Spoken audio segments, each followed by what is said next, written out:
Sir मेरा प्रश्न आपसे ये है कि हम लोग छोटी डिग्रियां तो ले लेते हैं, लेकिन हम आज के समय में देखे जा रहे हैं कि हम लोग उच्च शिक्षा में प्रतिभाग नहीं कर पा रहे हैं, क्योंकि हम लोगों के पास उतनी सुविधाएं नहीं है कि हम हमारी भागीदारी जनरल वर्ग के या सबके बराबर ही हो सके। सर इस पे आपका क्या कहना है? आप इन फ्यूचर हम लोगों के लिए कैसा प्लान करेंगे कि हम लोग बराबरी का हक ले सकें? सर नमस्कार, कैसे आप? अच्छा है सर। खूब अच्छा है, सबको दिख रहा है? जी सर। थोड़ा आगे आ जाओ या यहाँ ठीक है? नहीं सर, सही है। देखिए, आपने सवाल पूछा। जी सर। मैं आपसे पहले उल्टे 2-3 सवाल पूछ रहा था। ये क्या है? तो संविधान है। ये किसने बनाया? बाबा साहब भीमराव अंबेडकर ने बनाया है। ठीक है, और किसने बनाया? सर और बहुत सारे सदस्य इसमें समिति के लोग शामिल थे, उन सभी के द्वारा ये संविधान 2 वर्ष 11 माह 18 दिन में बनाकर तैयार किया गया। सर ये संविधान कितना पुराना है? सर 75 ईयर 75 साल पहले हमारा संविधान बनकर तैयार हुआ था। इस बात से कौन सहमत है कि ये संविधान 75 साल का है? सर सहमत है। सब सहमत है? जी सर। मतलब ये 75 साल से पहले ये था ही नहीं? नहीं था? नहीं था सर। अच्छा, अगर आप बुद्ध भगवान के विचार पढ़ोगे, सारे के सारे विचार इसमें हैं। जो भी हमारे बड़े महापुरुष हैं, उन सब के विचार इसमें हैं। अब दूसरा सवाल, आपने कहा कि अंबेडकर जी ने बनाया। अंबेडकर जी के दिल में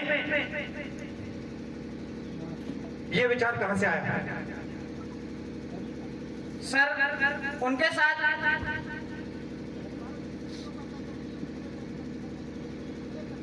अगर अंबेडकर जी अकेले होते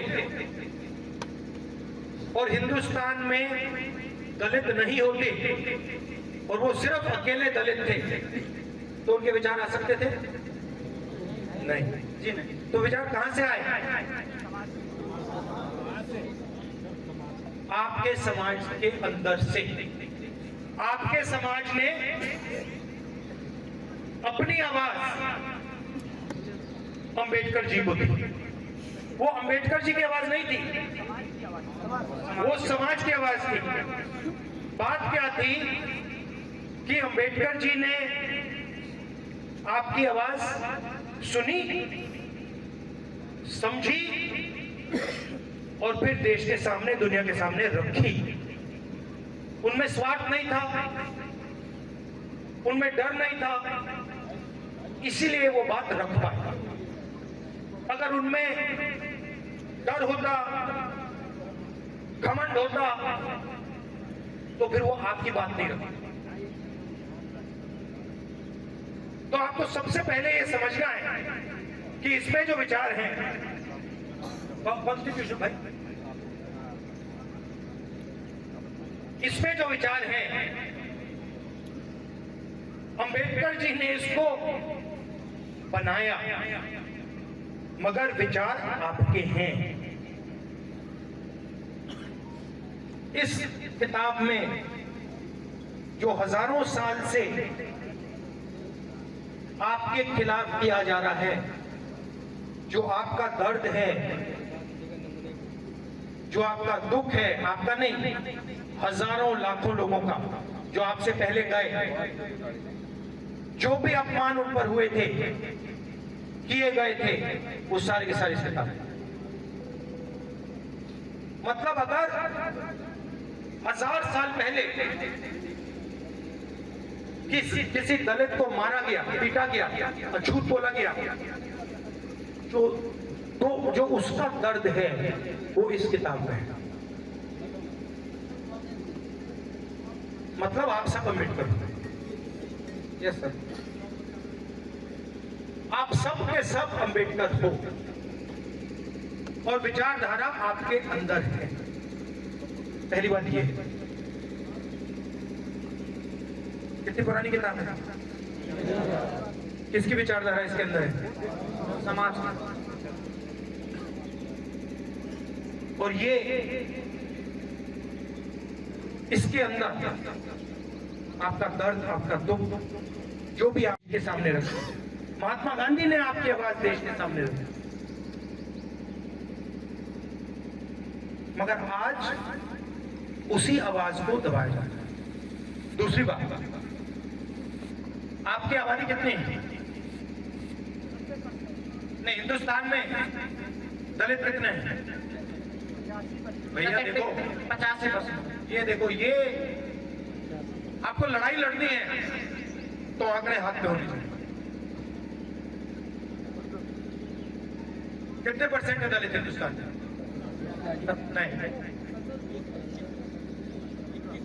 नहीं, 35 नहीं, 15%। ठीक है, आपकी आबादी 15% है। मैं आपसे पूछना चाहता हूं, हिंदुस्तान की सबसे बड़ी कंपनी की लिस्ट निकालो। कौन सी है सबसे बड़ी कंपनी? नाम बताओ। बोलो यार, जोर से बोलो, डरना नहीं है, जोर से बोलो। Adani group sir. अडानी। दूसरी नंबर की कौन सी है? अंबानी। तीसरे नंबर की कौन सी है? टाटा बिरला। बिरला जी इंफोसिस जी है ना? यस। 500 सबसे बड़ी कंपनी है, 500 मालिक हैं। दलित कितने हैं? कोई भी नहीं सर। क्यों नहीं? क्यों नहीं? क्योंकि सर हम लोगों के पास इतनी सुविधाएं नहीं है। नहीं, आप लोग चाहते हो, मगर आपके खिलाफ पूरा का पूरा सिस्टम पड़ा हुआ है। जहां सिस्टम आपको आगे नहीं बढ़ने देना चाहता है, और हर रोज सिस्टम आप पर आक्रमण करता है। हर रोज आपको शायद पता लगता है, आधा आपको पता लगता है, आधा आपको दिखता है, आधा आपको दिखता भी नहीं है।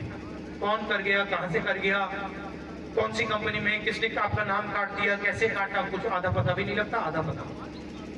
मगर बात समझने की है कि संविधान की विचारधारा आपकी है। मैं आपको गारंटी करके कह सकता हूं कि अगर इस देश में दलित नहीं होता, इस देश को संविधान नहीं मिलता।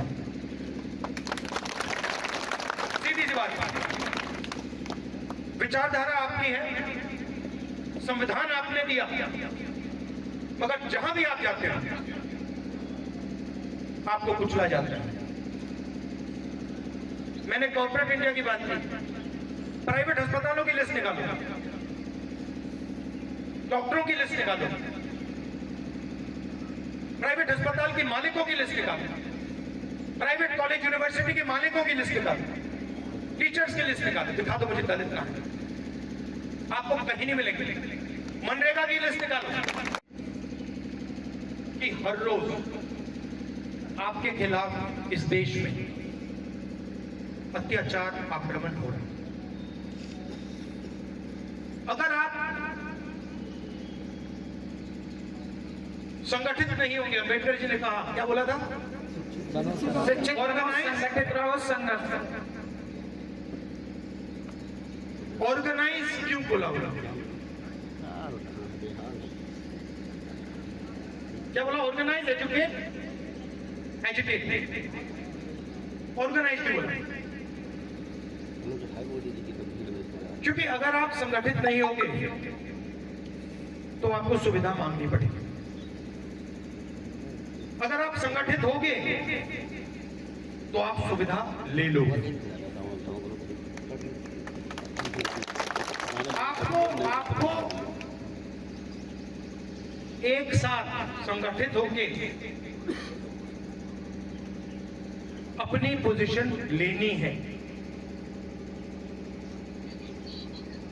मांगना नहीं है। ये आपका हक है, आपको लेना है। और इसलिए मैंने आपको कहा, यहां पे कितने लोग हैं? 200-250 मेरे लिए यहाँ पे 200 अम्बेडकर बैठे हैं। आप मुझे कह रहे हो वो बनाओ, कॉन्स्टिट्यूशन लाओ। आप मुझे कह रहे हो कि एक अम्बेडकर ने ये संविधान दे दिया, हर रोज तोड़ा जाता है। इसीलिए मैं आपकी बात सुनने और समझने आया हूं। मगर आपको मैं कहना चाहता हूं कि ये देश जो बना है, जो इस देश में प्रगति आई है, वो इसके कारण आई है, कॉन्स्टिट्यूशन के, संविधान के कारण आई है। और ये आपके दर्द के कारण आया है। इसका मतलब संविधान आपने दिया। अब बोलिए सर। अच्छा भूल के बोलना। धन्यवाद सर। दबा के सर। हाँ पक्का। सर, मैं आपको इस 18 मुखातिब छात्रावास की तरफ से आपकी भारत जोड़ो यात्रा को देखते हुए आपके कैंपेन में शामिल होने के लिए हम आपको एक प्रतिमा भेंट करना चाहते हैं। क्या सर आप स्वीकार करेंगे? धन्यवाद। बहुत बहुत धन्यवाद भैया संजीत का। और सर दूसरा सवाल हमारे बीच में उपस्थित भोला नाथ भैया हैं, जिनका सवाल है, सर पढ़ लिख तो गए हैं लेकिन बेरोजगार आज भी हैं। अब सरकारें वैकेंसियां नहीं निकालती, तब ये बेचारे क्या करें? हेलो, सवाल पूछने से पहले आपकी एज क्या है? यूपी में रहते हो? जी सर। और आप दलित हो? जी सर। तो आप मुझे बताओ, उत्तर प्रदेश में आप इसको बंद कर रहे हैं, खत्म कर रहे हैं, जी। सरकारी कंपनियों को बेच रहे हैं, प्राइवेटाइजेशन कर रहे हैं। जी प्राइवेटाइजेशन का क्या मतलब होता है?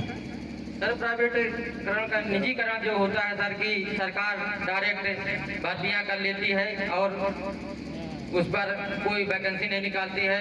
प्राइवेटाइजेशन का मतलब दलितों से, आदिवासियों से, पिछड़ों से छीन कर प्राइवेट कंपनी वाले मालिक को दे दो। ये है। जी। पहले स्कूल सरकारी होते थे, उसमें शिक्षा सरकारी लोग देते थे, उसमें रिजर्वेशन होता था। अब सरकारी स्कूल बंद हो गए हैं, प्राइवेट स्कूल है, उसमें ना सैलरी ठीक मिलती है और ज्यादा से ज्यादा जो शिक्षक हैं वो दलित पिछड़े वर्ग के नहीं। जी सर। तो ये जो सरकार है, ये 10-15 अरबपतियों को हिंदुस्तान का पूरा धन पकड़ा है। और इस सिचुएशन में, इनके सिस्टम में आप लोगों के लिए, दलितों के लिए, पिछड़ों की कोई जगह नहीं। ये सच्चाई है। जी सर। जब तक इनकी सरकार नहीं बदलेगी तब तक ये ड्रामा चलता जाएगा। ये ड्रामा नहीं रुकने वाला है। सीधी सी बात। और बताइए। हमारे प्रमोद कुमार। आप क्या करते हैं?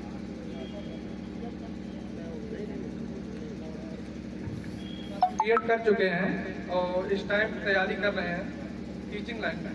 जब आएंगे तो सर हम बेरोजगार युवाओं का क्या अपेक्षा रखते हैं आपके तरफ सर? दो तीन चीजें। सबसे पहले, अगर हमारी सरकार यूपी में आएगी तो ये जो सारा का सारा प्राइवेटाइजेशन है कि स्कूल प्राइवेटाइज कर दिए, अस्पताल को प्राइवेटाइज कर दिए, हम चाहते हैं कि सरकारी अस्पताल, सरकारी स्कूल बने और सरकार में बहुत सारा काम करने को है और सरकार में सबसे पहले भर्तियां हों। दूसरी बात, रोजगार अंबानी अदानी नहीं देते। रोजगार कौन देता है? गवर्नमेंट को छोड़ो, और कौन देता है? कौन सी कंपनी? सरकारी। हाँ, छोटी कंपनी। जैसे आपको मारुति दिख रही है, मारुति गाड़ी देखिए, आपको मालूम है मारुति गाड़ी में जो छोटे छोटे पार्ट्स होते हैं उसको कौन बनाते हैं? हाँ, क्या आप सोचते हो जो मारुति गाड़ी में सारे के सारे जो जाता है सारा जाता है जो मारुति बनाती है, कौन बनाता है? हजारों कंपनियां हैं, कोई लाइट बनाती है, कोई टायर बनाती है, कोई इलेक्ट्रिकल बनाती है, कोई इंजन के पार्ट्स बनाती है, हजारों कंपनियां। रोजगार वो देती है, मारुति इतना रोजगार नहीं देती है, मगर मारुति को जो छोटी छोटी कंपनियां मदद करती हैं वो रोजगार देती है। बैंक लोन ऐसे ले सकते हैं, उसका कर्जा माफ होगा, हो सकता नहीं है, उसका कर्जा माफ होगा होगा होता रहेगा। मगर अगर आपने बैंक लोन लिया सबसे पहले आपको मिलेगा नहीं, मगर गलती से अगर दे दिया मिलेगा नहीं, मगर अगर गलती से दे दिया और आपने उनसे कहा ये मेरा बैंक लोन माफ कर दो, जूता मार के जेल में डाल दे, घर घेर लिया। तो दूसरा काम, ये जो बैंक हैं ये अंबानी अदानी के नहीं हैं, ये हिंदुस्तान के हैं। इसका मतलब बैंक के दरवाजे छोटे बिजनेसेस को, स्मॉल और मीडियम इंडस्ट्री को, किसानों को, आप जैसे स्टूडेंट्स को बैंक की चाबी दे दिया कि आप लोग लोन ले पाओ, काम कर पाओ, लोन वापस देकर अपना पैसा बना पाओ। जीएसटी को बदलना है, नोटबंदी अब हो गई, वो तो खत्म हो गया। अच्छा, नोटबंदी से भ्रष्टाचार कम हो बढ़ गया। तो इन्होंने छोटे बिजनेसेस को मारने के लिए दलितों को, पिछड़ों को, छोटे बिजनेस में काम कौन करते हैं? छोटे बिजनेस में अदानी की कंपनी की लिस्ट दिखा दो, उसमें आपको एक दलित नहीं मिलेगा, एक पिछड़ा वर्ग का नहीं मिलेगा। अगर छोटी कंपनियों की लिस्ट दिखा दो उसमें आपको दलित, पिछड़े लोग मिलेंगे। तो दूसरी चीज, जो छोटी कंपनियां हैं, जो छोटे बिजनेसेस हैं, स्मॉल मीडियम बिजनेसेस हैं, जो छोटी छोटी दुकानें चलाते हैं, उन सर मेरा सवाल ये है कि मैं डिप्लोमा इन फार्मेसी कोर्स में कर रहा हूँ, तो मेरे जैसे इस भारत में लाखों युवा प्रतिभा यह कोर्स करते हैं, व्यवसायिक कोर्स है, जिसके कारण सरकारी संस्थाओं में सेवाओं का अवसर नहीं मिल पाता है, और खासतौर पर देखा जाए तो एम्स हो गया और ये सामुदायिक स्वास्थ्य केंद्र जो है सरकारी अस्पताल, इसमें भी बहुत कम रहते हैं। क्या सर मेरा सवाल यही है कि आपको जब सरकार बनेगी तो कैंपस के थ्रू ही 100% आप लोगों को लाभ मिल सके या कोई रखा जा मिल सकेगा, मगर मैं आपको यहाँ झूठ बोलने नहीं आया, मैं आपको सच बोलने आया। देखिए, लड़ाई किस बात की है? ये जो फोन है ना, ये चाइना में बना। इस फोन को बनाने में हजारों युवाओं ने, चाइनीज युवाओं ने इस फोन को बनाया। जब तक ये फोन हिंदुस्तान में नहीं बनेगा, जब तक ये सारा का सारा जो ढांचा है ये हिंदुस्तान में नहीं बनेगा, जब तक ये शर्ट, ये पैंट, ये जूते हिंदुस्तान में नहीं बनने शुरू होंगे, तब तक आपको रोजगार नहीं मिलेगा। अब आप लोगों को आप क्या कर रहे हो? आप बताओ, आप लोगों को बेवकूफ बनाया जा रहा है, आप लोगों का बेवकूफ बनाया जा रहा है। आप लोगों को कहा जा रहा है कि देखिए, पढ़ाई कर लीजिए, डिग्री ले लीजिए, प्राइवेट कॉलेज में जाके लाखों रुपए देकर सर्टिफिकेट ले लीजिए, उसके बाद आपको पता लगेगा और वो सच्चाई आप जानते हो। आपको लगेगा कि भैया आपने पैसा दे दिया, लाखों रुपए दे दिए, कुछ मिला नहीं। यही हो रहा है। आप मेरी बात मत मानो, आप जाके किसी से भी पूछ लो, रास्ते में किसी से भी पूछ लो, भैया जिसके पास डिग्री है उससे पूछो भाई करते क्या?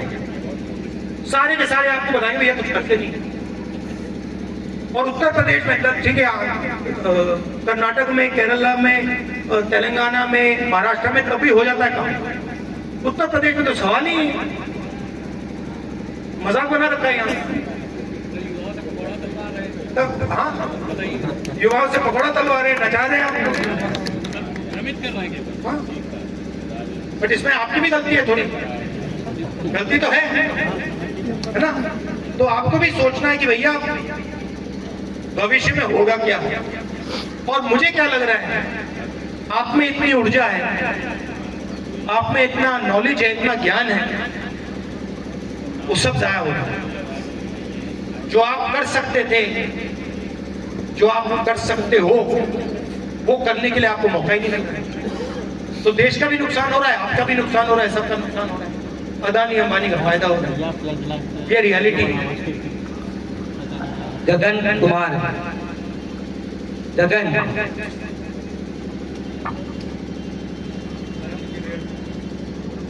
सर हम यूनिवर्सिटी के बारे में, सर हम एससी और वंचित वर्ग के लोगों के लिए यूनिवर्सिटी के लिए मांग कर रहे हैं, क्योंकि आईआईटी और आईआईएम में जो हमारे अगर आप ये वीडियो YouTube पर देख रहे हैं तो हमारे चैनल को सब्सक्राइब करें और बेल आइकन को दबाना ना भूलें। अगर आप Facebook पर ये वीडियो देख रहे हैं तो हमारे पेज को लाइक करें।